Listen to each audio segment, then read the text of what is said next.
ఒక దిక్కేమో రవీంద్ర భారతి తెలంగాణ ఆత్మాభిమానాన్ని, తెలంగాణ ఆత్మగౌరవాన్ని, తెలంగాణ ఉనికిని పొందబెట్టే ప్రయత్నము అంగరంగ వైభవంగా ప్రభుత్వ లాంఛనాలతోటి ఒక కిరాయి గొంతు ఉన్నటువంటి బాలసుబ్రహ్మణ్యం విగ్రహ ఆవిష్కరణ పూలతోని అలంకరించి ముఖ్యమంత్రి, అన్ని రాజకీయ పార్టీలు, బీజేపీ వాళ్ళు కూడా, మాజీ ఉపరాష్ట్రపతి కూడా వచ్చిందట, దత్తాత్రేయ గారు మాజీ గవర్నర్, వీళ్ళు ఇటువంటి వాళ్ళందరూ వచ్చి అలంకరణ చేసి ఒక పెద్ద పండుగ లెక్క చేస్తున్నారు. ఒక కిరాయి గొంతుగా తెలంగాణ పాటను పాడా అన్నటువంటి వ్యక్తికి, స్వరాష్ట్రము అనే ఆకాంక్ష ఆ పదాన్ని తీసేస్తేనే పాడతా అనే వ్యక్తికి అక్కడ విగ్రహావిష్కరణ జరుగుతున్నది. ఇటు పక్కకేమో మనకు అమరుల స్తూపం ఉన్నది. ఇది కట్టిన తర్వాత దీనికి ఇప్పటివరకు ఆవిష్కరణ జరగలేదు, ఇవాళటి రోజు వరకు కూడా. కానీ తెలంగాణ వచ్చిన తర్వాత కట్టింది ఇది అమరజ్యోతి. అక్కడ గన్ పార్క్ దగ్గర ఉన్నటువంటి ఎక్క యాదగిరి గారు కట్టినటువంటి వారు డిజైన్ చేసినటువంటి అసెంబ్లీ ముంగట ఉన్నటువంటిది కూడా ఆవిష్కరణ జరగలేదు. ఇది కూడా ఆవిష్కరణ జరగలేదు. ఇది ఆవిష్కరణ ఎందుకు చేస్తలేవు అని ఇప్పుడున్నటువంటి మావోడు సోగ్గాడు పోజులు కొట్టే ముఖ్యమంత్రి రేవంత్ రెడ్డి వచ్చి ఇక్కడికి వచ్చి రాహుల్ గాంధీని కూడా ఇక్కడికి పట్టుకొచ్చి ఇక్కడ దూలాలకు అమరుల ఆత్మలు క్షోభిస్తున్నాయి, బాధపడుతున్నాయి, నీదెందుకు ఆవిష్కరణ చేయలేదని కేసీఆర్ను ప్రశ్నించింది ఇక్కడికి వచ్చి, పీసీసీ ప్రెసిడెంట్. కానీ ఇవాళ ఆయనే ముఖ్యమంత్రి అయిన తర్వాత ఆయనకి ఏమాత్రం కొద్దిగానన్నా ఇంగిత జ్ఞానం ఉన్నోడు కనుక అయ్యేది ఉంటే ఆత్మవిమర్శ చేసుకుంటే, ఇవాళ ఇప్పుడు నీ పాలన వచ్చిన తర్వాత కూడా నువ్వు కూడా 2 ఏళ్ళు అయిపోయింది కదా, ఇప్పటిదాకా కనీసం అందులో అడుగు పెట్టలేదు. అది ఇప్పటివరకు ఆవిష్కరణ నోసుకోలేదు. బల్లులు గుడ్లు పెడుతున్నాయి అందులో, తేళ్ళు తొండలు తిరుగుతున్నాయి అందులో, పిట్టగూడ్లు పెడుతున్నాయి, గబ్బిలాలు తిరుగుతున్నాయి. నాయన మా అమరుల స్తూపమేమో, అమర జ్యోతి ఏమో ఇట్లా పాడైంది. మీరేమో అక్కడనేమో మీరు ఒక ఆంధ్ర పెట్టుబడిదారి, ఆంధ్ర అహంకారం చూపించినటువంటి, ఇలా ఆంధ్ర అహంకారమే కనబడుతున్నది మొత్తం. అక్కడ వచ్చిన వాళ్ళు మొత్తము అది ఒక పక్కకున్నది, ఇక్కడ ఒక పక్కకున్నది. తెలంగాణ అంటేనే త్యాగాల చరిత. మాముల్లా రేవుల్లా మట్టి పొత్తిళ్ళల్లా తొవ్వా పువ్వుల తీరు అమరులుంటారు అని యాడ చూసినా కానీ, ఏ ఊర్లో చూసినా కానీ త్యాగాల చరిత్ర మాది.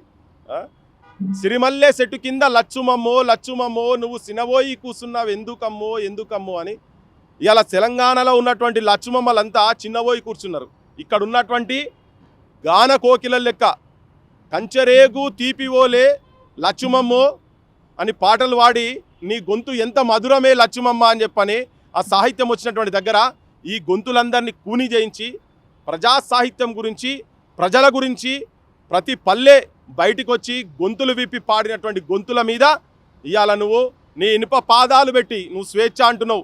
నువ్వు రాసిన దాంట్లో ఒకటి ఉన్నది, నువ్వు బాగా పోజులు కొట్టి రాపించుకుంటున్నావు కదా, ఈ తెలంగాణ గడ్డ మీద వేస్తున్న ఒట్టు అని నువ్వు నీ పాటలు ఎన్నికల ముందు రేవంత్ రెడ్డి, ఈ తెలంగాణ గడ్డ మీద వేస్తున్న ఒట్టు పాలిస్తరా బతుకులు వెలిగేటట్టు నీ వెలుతురుకి ఇట్లున్నది. పైనున్న అమరుల ఆత్మలు మురిసేటట్టు, మురుసుడు కాదు ఏడుస్తున్నాయి. శోకంలో ఉండొచ్చు ఆత్మలుంటే, ఇటువంటి దుర్మార్గమైన పాలనలో ఉన్ననా?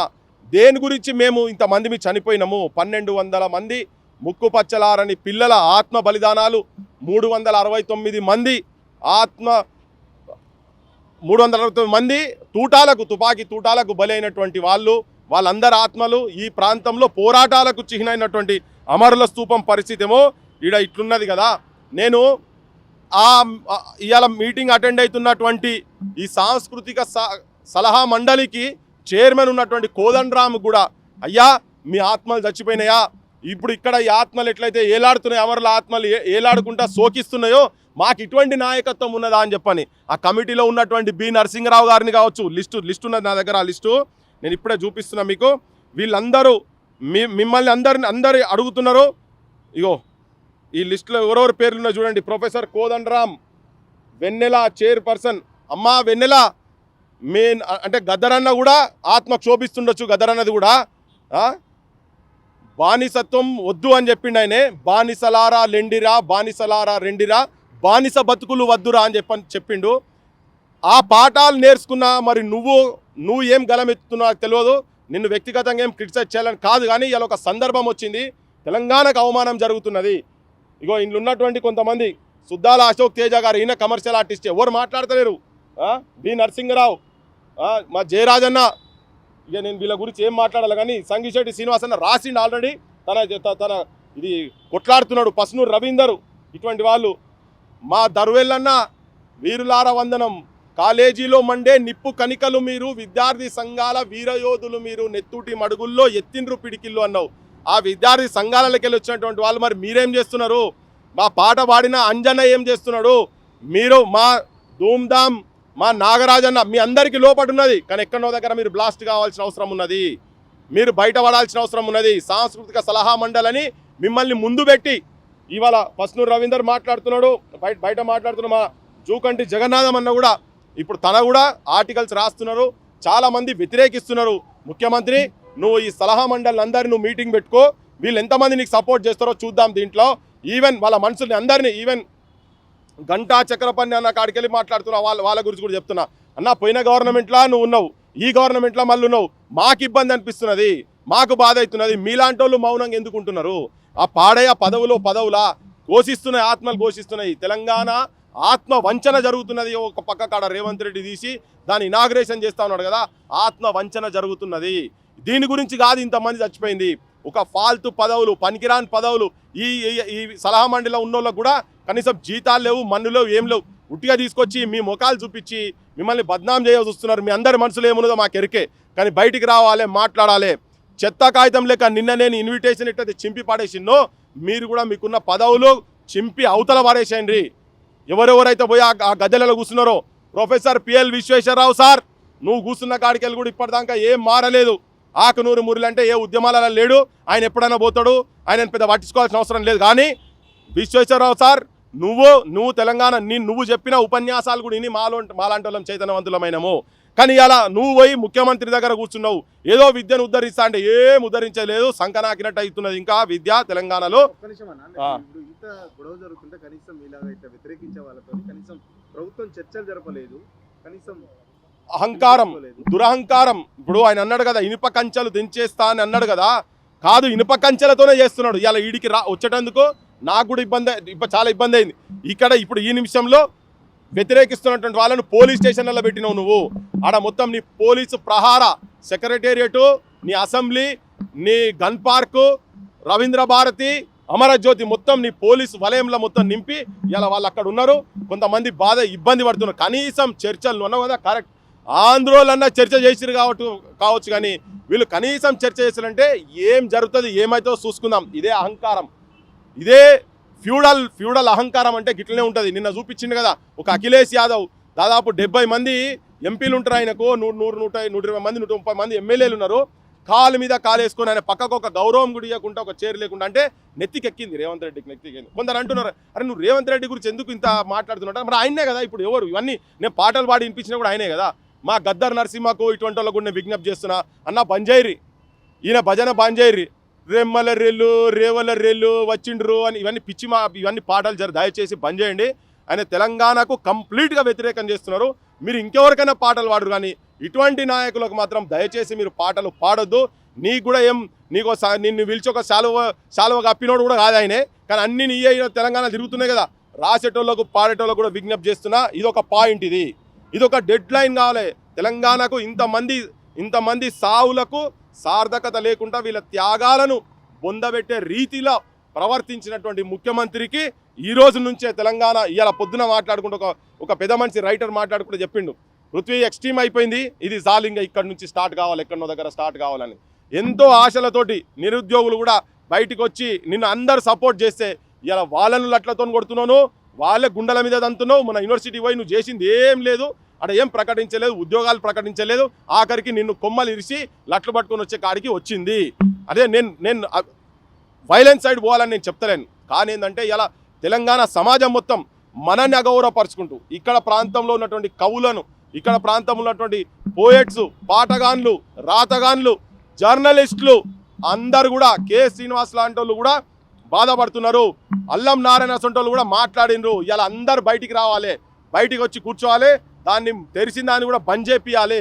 ఇలా తెరుస్తున్నారు వాళ్ళు అక్కడ, అన్ఫ్లాగ్ చేస్తున్నారు, దాన్ని మొత్తం అన్కవర్ చేస్తున్నారు కనుక అది బంద్ చేసేటట్టు అందరూ మొత్తం బయటకు వచ్చి మాట్లాడాల్సిన అవసరం ఉంది. సుబ్రహ్మణ్యం ప్రపంచ గాయకుడు కాబట్టి 2 రాష్ట్రాల్లో కూడా అతను విగ్రహాన్ని పెట్టి ఎందుకు తెలంగాణలో పెట్టనివ్వమని చెప్తా ఉన్నారు అని చెప్పేసి ఆయనే ఈ ప్రాంతానికి ఆంధ్ర ప్రాంతానికి చరిత్రలో డిఫరెన్సెస్ ఉన్నాయి. ఎట్లా డిఫరెన్స్ ఉందంటే ఈ ప్రాంతం అస్తిత్వం గురించి ఈడ ప్రజల జీవితాల గురించి ప్రజల సమస్యల గురించి సాహిత్యం రాసి జనం లోపల ఉండి కొట్లాడి జైల్లో పాలైన వాళ్ళు. మీకు ఈ సందర్భంలో ఒక వీడియో మీకు చూపించదలుచుకున్నా నేను. మా గూడ అంజన్న ఒకసారి ఒక సందర్భంలో తన ఒక పాట వాడిండు రవీంద్ర భారతిలో. ఆ పాట నేను మీకు వినిపించదలుచుకున్నా. ఆ పాట వాడుకుంటే తన చెప్తాడు, అంటే ఇక్కడ బాడుడు ఎంత ఇంపార్టెంట్ అనే దాని విషయంలో చెప్తా ఉంటాడు తన. ఒక్కటే సెకండు, ఒక్క నిమిషం. తను ఏం చెప్తాడంటే రవీంద్ర భారతిలో వీడియో సడన్గా దొరకలేదు నాకు. రవీంద్ర భారతిలో దొరయేందిరో దొరతనమేందిరో, సుత్తె మనది, కత్తి మనది, పార మనది, పలుగు మనది, నడుమ దొరయేందిరో దొరతనమేందిరో, తర్వాత దాని గదరన్న దొరయేందిరో దొర పీకుడేందిరో అని.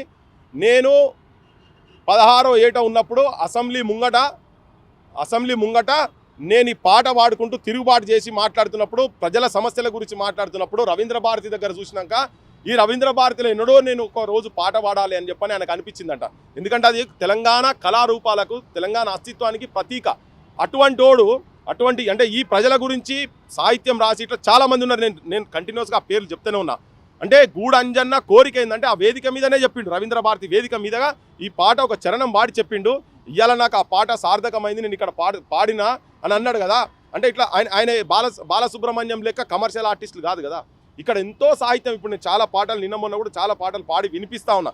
ఇటువంటి సాహిత్యం పాడిన వాళ్ళు ఎవ్వరికి కూడా వాళ్ళ ఇలా ఇంటికాడికి పోతే బుక్కడి బువ్వ కూడా లేదు, కనీసం గౌరవం కూడా దక్కలే కదా. సో ఇక్కడ మీరు ప్రపంచ స్థాయి అంటున్నారు కదా, ఈయన ఒక కిరాయి ఆర్టిస్టు.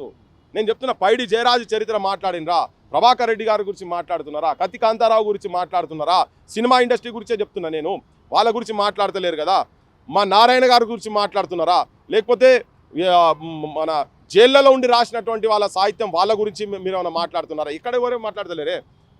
మా తెలంగాణ కోటి రతనాల వినాన్ని రాసినటువంటి దాశరథి కృష్ణమాచార్య గురించి మాట్లాడుతున్నారా? ఎవరు మాట్లాడుతారా? ముచ్చట సత్యనారాయణ గారి గురించి మాట్లాడుతున్నారా? ఇంతెందుకు గద్దరన్న విగ్రహమే పెట్టాలి కదా ఫస్ట్. గద్దరన్న కన్నా పెద్ద మొగోడు అయినే, పెద్ద ఐకానా?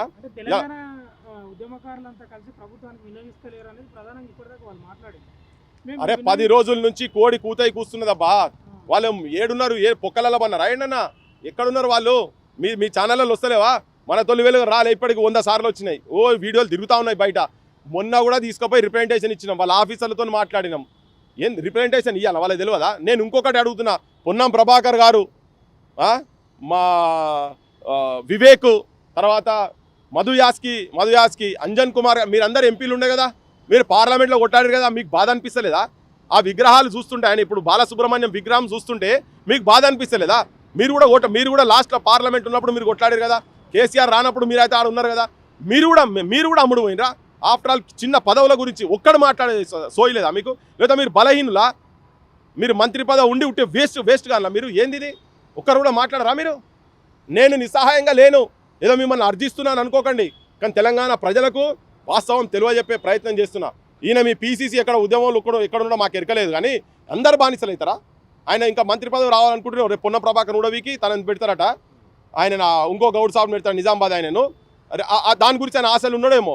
వీళ్ళందరికీ చెప్తున్నా. ఈవెన్ కొంతమంది మేధావులు టీఆర్ఎస్తో పోయినటువంటి వాళ్ళు ఉన్నారు, కొంతమంది మేధావులు ఇప్పుడు కాంగ్రెస్తో పోయినటువంటి వాళ్ళు. అరే ఏం పోయే కాటికి దగ్గరైన వాళ్ళు కూడా ఎవరు మాట్లాడతారు? మాట్లాడరు. మీ లోపల ఉన్నది. కొంతమంది నాకు ఫోన్లు చేసి పర్సనల్గా మాట్లాడుతారు, లే ఇది జరగవద్దు, ఇది అడ్డుకోవాలి అది అని అంటున్నారు. కానీ ఇప్పుడు జరుగుతూనే ఉన్నది. ఇది బాలు విగ్రహంతోనే ఆగిపోద్ది అనుకుంటున్నా, ఇంకా విగ్రహాలు వస్తాయా ఏంటి? బరాబర్ ఇప్పుడు రోషయ్య కాడికి వెళ్ళి మొదలైంది. రోషయ్య విగ్రహం పెట్టినప్పుడే అప్పుడే అడిగిన, అయ్యా ఆయన సమైక్య రాష్ట్రంలో ముఖ్యమంత్రి కాబట్టి అని చెప్పినప్పుడు, మరి సమైక్య రాష్ట్రంలో ముఖ్యమంత్రి ఉన్నప్పుడు చెన్నారెడ్డి గారి విగ్రహాలు ఎన్ని ఉన్నాయి ఆంధ్రాలో? అంజయ్య గారి విగ్రహాలు ఎన్ని ఉన్నాయి? పివి నరసింహారావు పేరు మీద ఉన్న జిల్లా పెట్టినరా? చెన్నారెడ్డి పేరు మీద ఉన్న జిల్లా పెట్టినరా? రాజకీయంగా ఆలోచిస్తే నినాక మొన్న మైత్రి భవనంలో మళ్ళీ ఎన్టీ రామారావు విగ్రహం గురించి మాట్లాడిండు. ఆ మాట్లాడే క్రమంలో అయితే ఎంత ఆవేశంగా అంటే అరే ఎవడన్నా మాట్లాడే దుర్మార్గుడు ఉంటే వాడిని మూసిలేసి తొక్కుతా అన్నాడు. అరే ఈ మూసిలేసి తొక్కుడు భాష ఎక్కడిది అంటే తెలంగాణ వాదులను తొక్కుతావా నువ్వు? అంటే ఇంకా ఆయన ఆంధ్ర వాళ్ళ చేతులలోనే ఉన్నాడు. అక్కడ చంద్రబాబు గవర్నమెంట్ 1, ఇక్కడ చంద్రబాబు గవర్నమెంట్ 2. ఓకే, ఇవి రెండు కలిసి చేస్తూ ఉన్నాయి. మరి అట్లా ఇప్పుడు ఇక్కడ గదరన్న గురించి మాట్లాడు కదా, గదరన్న ఇప్పుడు నిన్న మొన్న ఇక్కడ గదరన్న విగ్రహం తెల్లాపూర్లో పెట్టేటప్పుడు ఈయన పర్మిషన్ ఇయ్యలే, రేవంత్ రెడ్డి పర్మిషన్ 3 రోజులు కొట్లాడిరు వాళ్ళ. వరంగల్లో కంచైలయ్య గారు, రాహుల్ గాంధీ గౌరవించేటువంటి కంచైలయ్య గారు కూడా వరంగల్లో మేమందరం అప్లికేషన్ పెడితే వరంగల్ గదరన్న విగ్రహానికి పర్మిషన్ ఇయ్యలే ఈ గవర్నమెంట్. మీరు అడిగిన కదా ఇంతకుముందు, ఎవరు అప్లికేషన్ ఇయ్యలేని, వరంగల్ ఇయ్యలే విగ్రహం పెడతామంటే. మీరు అనుకోరి ఉన్నది కంచైలయ్య గారిని అడగండి, నాకు మొన్న కంచైలయ్య గారు కూడా మాట్లాడిరు ఏంది ఇది అని. మేము పెడతామని అప్లికేషన్లు పెడితే ఇయ్యారు. ఆయనోడో శుభలేఖ సుధాకర్ అట వచ్చాడు ఇక్కడ కిరాయి పాటలు రాసేటోళ్ళు కిరాయి గొంతులకు వాళ్ళకు పెట్టేందుకు వాళ్ళకు రాసియంగానే వాళ్ళే పెట్టుకుంటారట. వీళ్ళు జీవో తీస్తారట, జీవో తీసి పెట్టిరు. నీకు ఇది ఓపెన్ చేసే జీవో చేసే శాతం అయితే లేదు నీకు. ఏది తర్వాత నువ్వు రాజీవ్ గాంధీ విగ్రహం పెడతావు ఇక్కడనే నీ ముంగట. ఈ మధ్యలో ఎవరిది ఉండాలి, తెలంగాణ తల్లిది ఉండాలి. అడుగడుగున అవమానపరుస్తున్నాడు ఆయనే. దోషిట్లకెళ్ళి బతుకమ్మ తీసేస్తేవి, నీ పార్టీ సింబల్ ఇట్లా ముంగట పెడతీవి మా తెలంగాణ తల్లి విగ్రహంలో. అంటే ప్రతి దగ్గర ఈయన తెలంగాణ అస్తిత్వాన్ని మరిపించేటువంటి ప్రయత్నము చాలా భీకరంగా చేస్తూ ఉన్నాడు రేవంత్ రెడ్డి. ఇది యాక్చువల్గా ఏంటంటే అంత యావత్ తెలంగాణ ప్రజలకు కూడా నేను విజ్ఞప్తి చేస్తున్నా ఏంటంటే ఇది ఒక కుట్ర జరుగుతున్నది, తెలంగాణ అస్తిత్వాన్ని బొందబెట్టే కుట్ర జరుగుతున్నది. కాబట్టి ఇది ఒక విగ్రహం అంశం కాదు, ఇది చాలా అంశాలు ముడిపడి ఉన్నాయి దీన్ని వెనకాల. కనుక ఇక్కడ భూములు పోతున్నాయి, మన భూములు నాశనం పట్టిస్తుండ్రు. ఆంధ్ర ప్రాంతానికి సంబంధించినటువంటి వాళ్ళు మీరు చూడండి, నిన్న మొన్న దాకా ఎలక్షన్లలో బిజీగా ఉన్నారుగా మన వాళ్ళు. ఇప్పుడు చూడండి, తిరిగే చూడండి వాళ్ళు ఏ భాష మాట్లాడుతున్నారు చూడండి. మనం అడిగిన దానికి ఒక్కటి కూడా జవాబు చెప్తలేరు, కానీ అమ్మన బూతులు తిడుతున్నారు వాళ్ళు. ఇక్కడ బతికొస్తందుకు వచ్చారు మీరు, కానీ ఇక్కడ మా పొట్ట కొడుతున్నారు. తిన్నింటి వాసాలు లెక్కబెట్టుడు కాదు, తిన్నింటి వాసాలు తగలబెట్టే ప్రయత్నము ఆంధ్ర పాలకులు చేస్తున్నారు. వాళ్లకు చెప్పులు బూట్లు మోస్తున్నాడు రేవంత్ రెడ్డి ప్రభుత్వం అని చెప్పదలుచుకున్నాం.